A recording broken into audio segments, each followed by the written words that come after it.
जीतू पटवारी साहब कह रहे हैं कि ज्योतिरादित्य सिंधिया कौड़ी के दाम बिक गए, तो क्या आप इस तरह की भाषा जो इस्तेमाल हुई है इसका इस्तेमाल करेंगे? कौड़ी के दाम नहीं बिके, करोड़ों करोड़ों की नहीं। हाल ही में दिग्विजय सिंह के कमलनाथ सरकार गिरने के खुलासे की चर्चा पूरे देश में हुई थी। एमपी तक पॉडकास्ट में दिग्विजय सिंह ने विस्तार से बताया था कि कमलनाथ सरकार क्यों गिरी थी। अब दिग्विजय सिंह से जब सवाल किया गया कि कांग्रेस प्रदेश अध्यक्ष जीतू पटवारी कह रहे हैं कि ज्योतिरादित्य सिंधिया कौड़ियों के भाव बिके, तो दिग्विजय सिंह ने कहा कि कौड़ियों के दाम नहीं बिके, करोड़ों में बिके।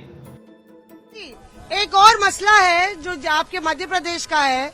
जीतू पटवारी साहब कह रहे हैं कि ज्योतिरादित्य सिंधिया कौड़ी के दाम बिक गए, तो क्या आप इस तरह की भाषा जो इस्तेमाल हुई है इसका इस्तेमाल करेंगे? कौड़ी के दाम नहीं बिके, करोड़ों करोड़ों की नहीं। बता दें कि पूर्व मुख्यमंत्री और राज्यसभा सांसद दिग्विजय सिंह ने हाल ही में एमपी तक के पॉडकास्ट में बताया था कि कमलनाथ और ज्योतिरादित्य सिंधिया के बीच मतभेद विचारधारा नहीं बल्कि व्यक्तिगत थे। दिग्विजय सिंह ने कहा था कि उन्होंने कई बार दोनों पक्षों के बीच मध्यस्थता की कोशिश की, यहां तक कि एक उद्योगपति के घर डिनर मीटिंग आयोजित कर कई मुद्दों पर सहमति बनाई गई और एक विश लिस्ट तैयार हुई जिसमें ग्वालियर चंबल संभाग से जुड़े मुद्दों पर सहयोग का आश्वासन भी दिया था।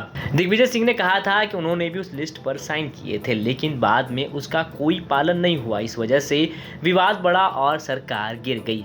जब एमपी तक का पॉडकास्ट वायरल हुआ तो कमलनाथ ने भी साफ किया कि ज्योतिरादित्य सिंधिया को लगता था कि सरकार दिग्विजय सिंह चला रहे हैं, जिसके चलते उन्होंने कांग्रेस के 22 विधायकों को तोड़कर सरकार गिरा दी। इस बयान ने मध्य प्रदेश की सियासत में हलचल मचा दी है और अब दिग्विजय सिंह से जीतू के कौड़ियों में बिकने वाले बयान पर प्रतिक्रिया ली गई तो दिग्विजय सिंह ने साफ कह दिया कि ज्योतिरादित्य सिंधिया कौड़ियों में नहीं बल्कि करोड़ों में बिके। ब्यूरो रिपोर्ट, एमपी तक।